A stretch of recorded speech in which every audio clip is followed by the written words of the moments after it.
though some call us lesser names. We call ourselves ravens.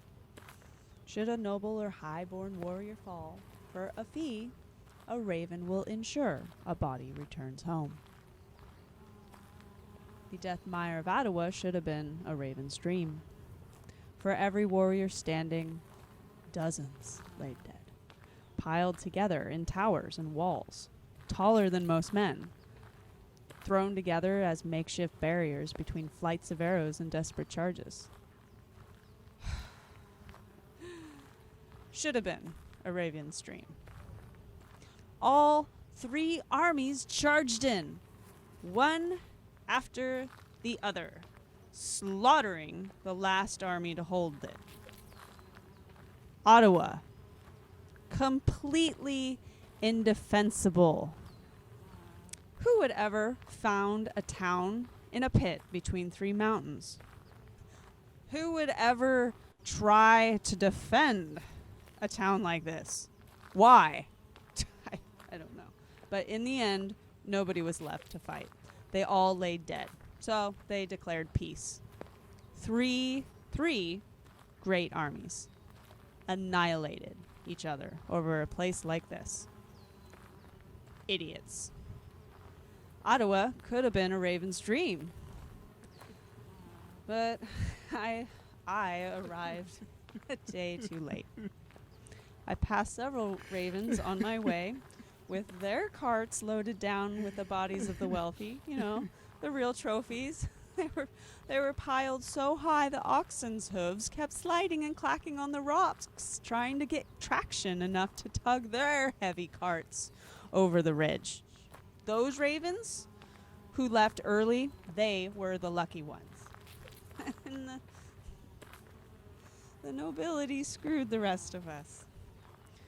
Once they were arrested and no longer required to fight anyone, many of the remaining warriors opted to personally take home bodies of their fallen companions, leaving us ravens, with the remaining nobodies. Tell me, what work is there for a raven after peace? By the time I arrived, the merchant scavengers had already disassembled the barricades of bodies. They took everything of value. The holy men of the spiritual kingdom, you know, I like to call them blessies. Some people call them blessies. Well, they didn't even have time to honor their dead yet. It's tough to return a body without heirlooms. You know, you rarely receive any payment from the receiving house, and you're lucky if the house doesn't accuse you of looting the dead yourself. I was nearly hung for that once, twice, but at least in this mess, I didn't have to protect any bodies against those merchant scavengers. At least that. They called it peace, but I saw more brawls between peasants than I had ever seen. Like, only a few hours passed of peace before the blessies and the scavengers just started their second brawl. Some scavenger snatched something off the body of the legendary bowman. You know, complete hero to the spiritual kingdom. Ruthless. Guess the blessies don't deal with war scavengers much. In fact, I hear blessies don't even get payment for their work. No gold, no loot, nothing. How do they eat without gold? You know, you pit them against the merchant scavengers who'd, you know, sell their children for gold. Better than a bear fight.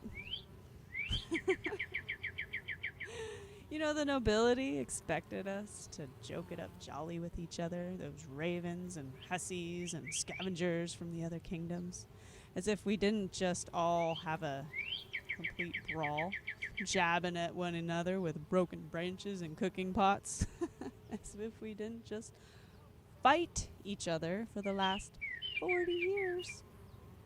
Call that peace, huh? Idiots. Even with a few of us alive, we were all starving. There's no food. You'd walk 2 days before you'd even see a squirrel to roast. Every cricket caught Not even the wolves dared to sing.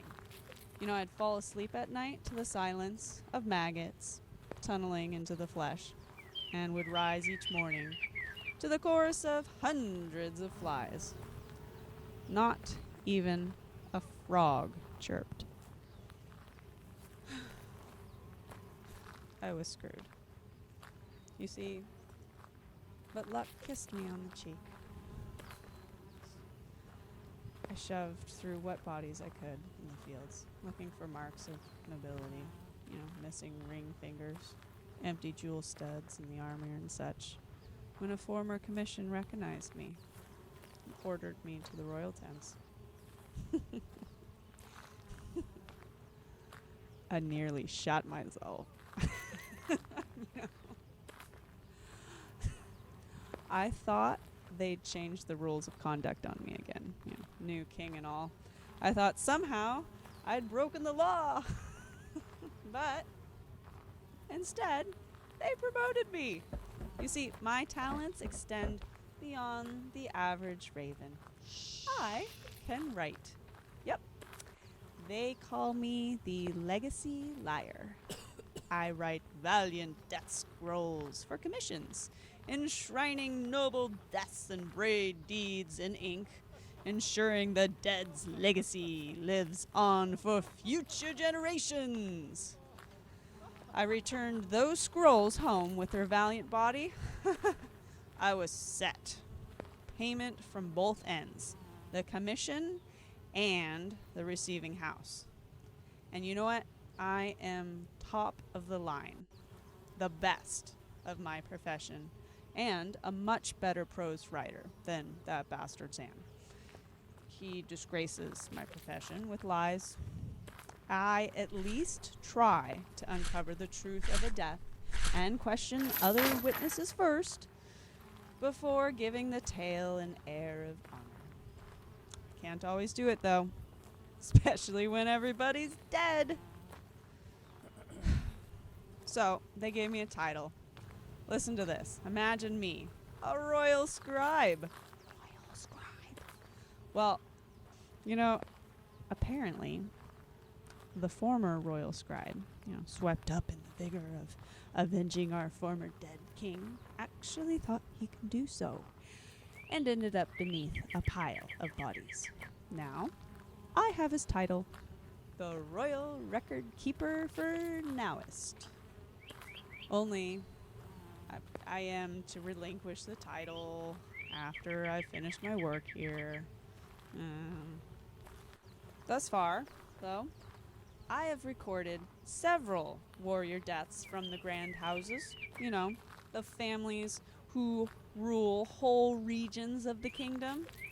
If I can remember them properly, I can duplicate those stories for those noble families. It'll be rough, delivering a scroll without a body, though. But it's all the work I've got. Maybe I could get the king to put his seal on the scrolls. Then perhaps I could live easily for 2 years, I bet. Perhaps by then the king for Nowist will need some more scribe work after that. Maybe. We'll see.